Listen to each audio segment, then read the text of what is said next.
consagra los movimientos. Bueno, puede como un movimiento, pero de ser un partido, se rumora en la calle que es un partido que, si bien es cierto, tiene muchos años de formado, está siendo inyectado ahora por la nueva política, que son estos jóvenes que para mí no han hecho nada. Por ejemplo, el regidor de la bicicleta, que es todo el mundo sabiendo lo que gana un regidor en la capital, anda en la bicicleta menos presentable que pueda tener cualquier persona que sea asalariada. Y llega a las sesiones de la sala capitular en la forma que no se debe llegar después de montar esa bicicleta. En una bicicleta desbaratada para vender una falsa humildad. Una falsa humildad y además violando las leyes que aquí no se aplican, anda sin casco. O sea, él quiere aquí ser un ejemplo y no lo es en ese sentido. Y muchísimas otras cosas. Pero bueno, pero también un diputado que se vendía como la sensación del bloque, aparte de ser de esa textura de la generación de cristal que todo lo ofende, cualquier gente hace una observación. No, que demandan tolerancia y son los menos tolerantes. Sí, eso digo. Tú le haces cualquier observación y convoca una rueda de prensa para decir que está ofendido a su manera, que es José Horacio. Yo nunca no le he visto nada por el que seguirlo, y donde lo reconfirmé fue que en las revisiones de las leyes él es el primero que sale opuesto a ella, pero ni siquiera las lee los anteproyectos. ¿Cómo les va a quedar la cara de que el señor Valentín tal vez llegue a un acuerdo con ese partido político, donde ustedes ahora, después que se alimentan, ¿verdad?, y le quitan la posibilidad a un joven o a varios jóvenes que hayan forjado su vida política dentro de un partido bajo la premisa, en una negociación con esos mismos partidos, de que ustedes son la sensación del bloque, que son la nueva política? ¿Cómo les va a quedar la cara ahora si el señor Valentín llega a un acuerdo con ese partido al cual ustedes acaban de integrarse? Porque, ojo, aparte de la falsa humildad, son los políticos, esa generación no es la que yo quiero para mi país. Esa generación de cristal son los políticos menos sinceros que hay. ¿Ustedes saben por qué? Porque antes de ellos llegar, decían que hay que hacer un cambio a la vieja política, que ellos serían las nuevas caras de la vieja política, que iban a hacer esa gran transformación. Y después que llegan, gracias a la vieja política, es decir, al sistema de partido político y a la idiosincrasia política que hay en este país actualmente, salen acabando con ella.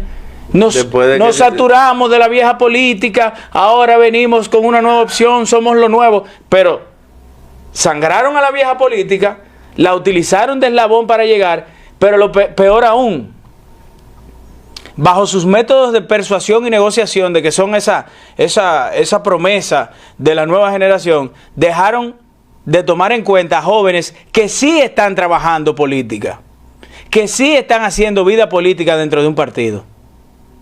Entonces yo quiero que usted me diga en resumen, usted como analista político, licenciado Jesús Guerrero, ¿qué diferencia tienen ese prototipo, ese perfil de político como Mario Sosa y José Horacio con esos políticos que viven brincando de partido en partido sin ningún tipo de doctrina o sin ningún tipo de formación y de valores políticos? Yo quiero que usted me diga cuál es la diferencia. Bueno, es que no hay que hablan más bonito y que mi resumen antes de escuchar el suyo, que hablan más bonito, son más persuasivos porque viven metidos en un personaje de cristal.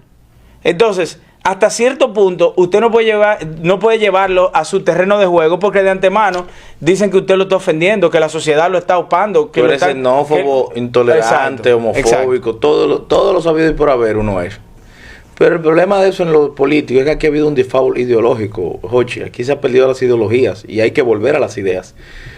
Pero para muestra un botón, uno ve en el artículo que yo hice la semana pasada, que está en el portal del Nuevo Diario, el populismo y sus gigantes de pies de barro en política.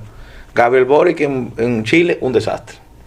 Bukele en El Salvador, muy bien, popular, pero están poniendo su popularidad, su interés personal de modificar una constitución, imponerse nuevamente un tercer mandato ante la institucionalidad de un país.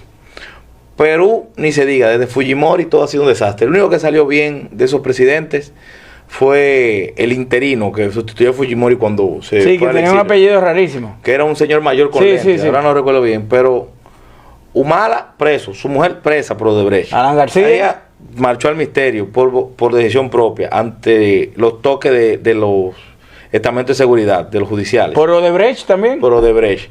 El Toledo preso por Odebrecht también. O sea, ha habido, todo el mundo en Perú ha colapsado. También entonces la oposición, la hija de Keiko Fujimori y el hermano también vinculado a Odebrecht porque cogieron aportes de campaña. Venezuela, no hay ni que profundizar ahí. En Nicaragua tampoco. Hubo unas elecciones esta semana de 153 puestos municipales. Cogieron los 153 los sandinistas. Y otra cosa, se divorció de su esposa para hacerla su vicepresidenta. La impuso, varió la constitución. Que también, eso es una hijastra de Correa, de Daniel Correa. Digo, Daniel Ortega, porque Correa es el de Ecuador. Pero me imagino que tú vas para allá también. También voy para allá. Lo acusó hace años de pedofilia, de que él abusaba de ella. Y la esposa, la madre, la vicepresidenta hoy, defendió al esposo y no a la hija. Ya tú puedes saber por dónde va. El sandinismo también metió preso a los sandinistas fundamentales, a los que crearon el movimiento. O sea que parece que Ortega no le lleva mucha diferencia a los Somoza. Que creo que eso es lo que va a hacer Petro con el ELN. Trancar a todos los fundadores. Por ahí Petro no va. Además de que no hay reelección, Petro yo creo que puede encontrar mucha turbulencia en medio de su mandato. Y Álvaro Uribe para mí se va a recomponer nuevamente y va a demostrar por qué es el líder de la sociedad colombiana. En Ecuador, todo el mundo sabe que Correa dignificó un país, pero también tuvo vestigios autoritarios. Salió del poder, dejó a Lenín Moreno, y el que dejó en el poder, algo parecido a Leonel y Danilo, lo persiguió, que tuvo que hasta exiliarse. Lenín Moreno pasó sin pena ni gloria. Y ahora se me olvidó el nombre del presidente. Guillermo Lasso. Tiene ahora el gran reto de que el correísmo vuelva a imponerse, porque ahora hay elecciones de la asamblea y municipales. Porque el candidato de Correa quedó en segundo ante Lasso. Sí, pero todo indica que Revolución Ciudadana se reactivó como partido político porque llegó a un acuerdo con un partido minoritario de allá. Y todo indica que tanto en la asamblea, perdón que te interrumpa, tanto en la asamblea como en las alcaldías, en los gobiernos locales, va a barrer. Entonces, ¿qué pasa con todo esto? En el artículo que yo publiqué, que dije el título anteriormente, que está en el portal de esta plataforma, todo esto ha sido un default ideológico, lo de las ideas. Una derecha viene, no hace lo que debe de hacer, pasa al ejercicio autoritario, viene la fatiga democrática y vuelve a esa izquierda. Que ahora es el gran reto de Lula, evitar que Brasil entre en una fatiga democrática y volver a unificar un país que está tan polarizado. Pero vuelve a esa izquierda, que el que mejor lo ha resumido fue el extinto Joaquín Balaguer, que lo dije la semana pasada y vuelvo lo digo aquí. La historia cada día que pasa está reivindicando más a Balaguer. Una cosa con guitarra y otra con violín. No hay ni izquierda y derecha, porque los que son de izquierda cuando suben aquí lo hacen peor que yo. O hacen lo mismo o peor, creo que es la palabra, el discurso. Y en ese vaivén, ahí vemos a Argentina, el peronismo, el Partido Justicialista de Perón, con los Kirchner a la cabeza. Ahí la única cabeza que tiene buena aceptación todavía es la Kirchner. El Alberto Fernández, el presidente de Argentina, está por los suelos. Entonces uno ve que Macri tiene la oportunidad de volver, el pasado presidente, que salió por la puerta de atrás de la historia. Pero hay un joven diputado, Javier Milei, que siendo diputado en su primer periodo, que es de la línea de Agustín Laje, está creo que entre las primeras 4 posiciones en preferencia electoral. Entonces, aquí se ha venido un vaivén de que reemplazo a este, reemplazo al otro. Pues, y en Estados Unidos vemos lo que pasó en las elecciones. Todo el mundo pensó que había una marea roja. Los republicanos salieron airosos. Y Donald Trump, que había anunciado que iba a oficializar sus aspiraciones este mes, ante la ausencia de esa marea roja que pasó, ahora cambia el ajedrez político, porque Ron DeSantis fue el gran ganador, el que se posicionó. El gobernador de la Florida. Entonces, en el peor de los escenarios, que lo puse en ese artículo y lo he dicho varias veces en otros medios de comunicación, si Donald Trump es candidato y no le dan un golpe judicial para inhabilitar, que eso va, que nunca, pero todavía no ha pasado en la historia, ni siquiera Nixon con el Watergate, que el pecado fue el ocultamiento. Está en eso.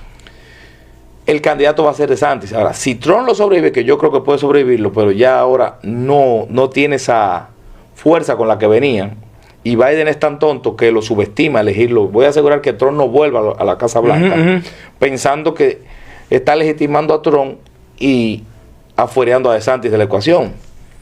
DeSantis es una imagen más limpia, más pulcra, y sobre todo un tipo con un discurso más moderado. Si tú eres candidato, DeSantis debe ser vice de un hombre que solo puede optar por 4 años más, y el heredero natural de las bases republicanas va a ser DeSantis. O sea, el que mejor ha jugado el ajedrez es DeSantis. Pero ¿qué pasa con esto?